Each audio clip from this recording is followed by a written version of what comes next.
Hendaklah kamu kuat di dalam Tuhan. Karena perjuangan kita bukanlah melawan darah dan daging, tapi melawan penguasa gelap dan roh-roh jahat di udara. Kenakanlah seluruh perlengkapan senjata Allah dan berjaga-jagalah dalam doa.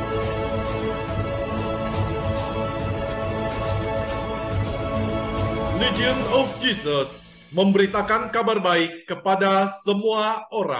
Halo, shalom saudaraku, jumpa lagi dengan saya Fabian Seko dan channel Legion of Jesus memberitakan kabar baik bagi semua orang. Nah, saudaraku, selamat berjumpa lagi dengan saya. Nah, kali ini saudaraku kita akan membahas apakah Allah Kristen sama dengan Allah non-Kristen. Saudaraku, untuk menjawab pertanyaan ini kita perlu mengetahui terlebih dahulu bahwa dengan tuntunan akal budi saja kita dapat mengetahui bahwa Allah itu ada dan Allah itu adalah satu. Jika kita percaya bahwa Allah itu adalah satu, konsekuensinya adalah Allah yang satu itu adalah Allah yang sama bagi semua orang, baik yang Kristen maupun yang non-Kristen. Tentunya begitu, bukan? Masalahnya tidak semua orang mempunyai pengertian yang sama tentang Allah yang mereka imani. Umat Kristiani berdasarkan wahyu Allah percaya bahwa Allah yang satu itu adalah Allah Tritunggal, yaitu Bapa, Putra, dan Roh Kudus. Sebab wahyu Allah menyatakan bahwa Yesus Kristus adalah Putra Allah yang mengambil rupa manusia.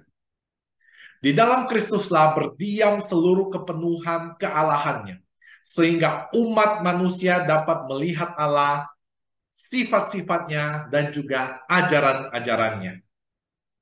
Dalam Kristuslah diperoleh pemahaman yang lengkap dan sempurna tentang Allah yang maha besar, yang tidak terbatas, namun pada saat yang sama Allah yang maha dekat, yang masuk ke dalam keberadaan manusia untuk menyertainya. Saudaraku, umat non-Kristen umumnya mengakui aspek kebesaran Allah, namun tidak mengakui aspek penyertaan Allah sebagai dinyatakan di dalam Kristus Putranya oleh kuasa Roh Kudus yang adalah Roh Allah sendiri. Maka dapat dikatakan kita satu dengan mereka dalam hal sama-sama menyembah Allah yang satu. Namun kita berbeda dengan mereka dalam hal pemahaman tentang Allah yang satu itu. Konsili Vatikan kedua mengatakan gereja juga menghargai umat Muslim yang menyembah Allah satu-satunya, yang hidup dan berdaulat dan penuh belas kasihan dan maha kuasa, pencipta langit dan bumi, yang telah bersabda kepada umatnya manusia. Kaum Muslim berusaha menyerahkan diri dengan segenap hati kepada Allah dan juga kepada ketetapan yang juga bersifat rahasia seperti dulu Abraham. Iman Islam dengan sukarela mengacu kepadanya. Setelah menyerahkan diri kepada Allah, memang mereka tidak mengakui Yesus sebagai Allah, melainkan menghormatinya sebagai nabi. Mereka juga menghormati Bunda Maria yang tetap perawan dan pada saat-saat tertentu dengan khidmat berseru padanya selain itu. Dan pada saat-saat tertentu dengan khidmat berseru kepadanya. Selain itu mereka mendambakan hari pengadilan bila Allah akan mengajar semua orang yang telah bangkit. Maka mereka juga menjunjung tinggi kehidupan susila dan berbakti kepada Allah, terutama di dalam doa dengan memberi sedekah dan berpuasa.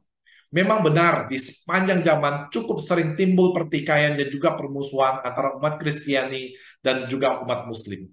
Konsili Suci mendorong mereka semua supaya melupakan yang sudah-sudah dan dengan tulus hati melatih diri untuk saling memahami dan supaya berusaha bersama-sama membela serta mengembangkan keadilan sosial bagi semua orang. Nilai-nilai norma maupun perdamaian dan juga kebebasan. Katekismus mengatakan tentang hubungan gereja dengan umat Islam. Namun, rencana keselamatan juga merangkum mereka yang mengakui Sang Pencipta. Di antara mereka terdapat terutama kaum muslimin yang menyatakan bahwa mereka berpegang pada iman Abraham yang bersama kita bersujud menyembah Allah Tunggal yang Maha Rahim dan akan menghakimi manusia pada hari kiamat.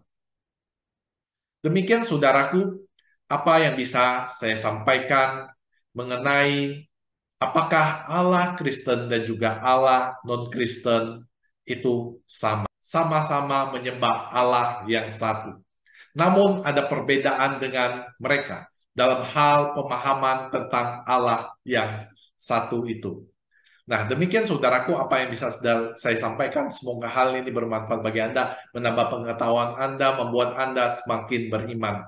Saudaraku, bila Anda merasa channel ini memberkati Anda, boleh subscribe, like, dan juga bagikan kepada banyak orang agar channel ini terus berkembang dan juga menjadi berkat bagi semua orang. Akhir kata saya mengucapkan terima kasih. Tuhan Yesus memberkati Anda dan juga saya. Bye-bye.